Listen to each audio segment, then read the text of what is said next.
දෙරණ නාලිකාවේ විකාශය වන අපි හැමෝම හුඟ දෙනෙක් ආදරය කරන කතාවක් තමයි සංගීතයේ ටෙලි කතාව කියන්නේ. ඉතින් කොහොම වුණත් මේ කතාවෙන් ඇසෙන අලුත්ම ප්‍රවෘත්තියකුයි මේ. කොහොම වුණත් සංගීතයේ කතාවේ මේ වන විට සීසන් 1 අවසන් වෙලා සීසන් 2ත් පටන් අරගෙනයි තියෙන්නේ. ඉතින් සංගීත කතාවේ කල්පනගේ චරිතය මෙම කතාවට නැතුවම බැරි චරිතයක්.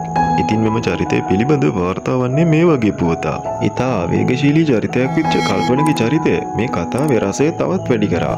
ඉතින් කල්පනගේ චරිතයට පනපවපු මනෝජ් දේවගේ මේ කතාවෙන් ඉවත් වෙන්න තීරණය කළා කියලා තොරතුරු වාර්තා වෙනවා. මීට දවස් 2-3කට කලින් තමයි මේ දේ සිදු වෙලා තින්නේ. කොහොම වුණත් මේ වෙනකොට ඔහු දායක වෙච්ච අවසන් කොටසුත් මෙම කතාවේ විකාශය වෙලා කියලා ආරංචි වෙනවා. කොහොම වුණත් ඔහු අපිව ඉදිරියේදී සිනමා නිර්මාණ ඔස්සේ දැකගන්න පුළුවන් වේවි කියලා අපි බලාපොරොත්තු වෙනවා. ඉතින් ඔයත් කලනට කැමති කෙනෙක් නම් අපේ වීඩියෝ එකට ලයික් එකක් දාලා මේ නාලිකාව සබ්ස්ක්‍රයිබ් කරන්න අමතක කරන්න එපා.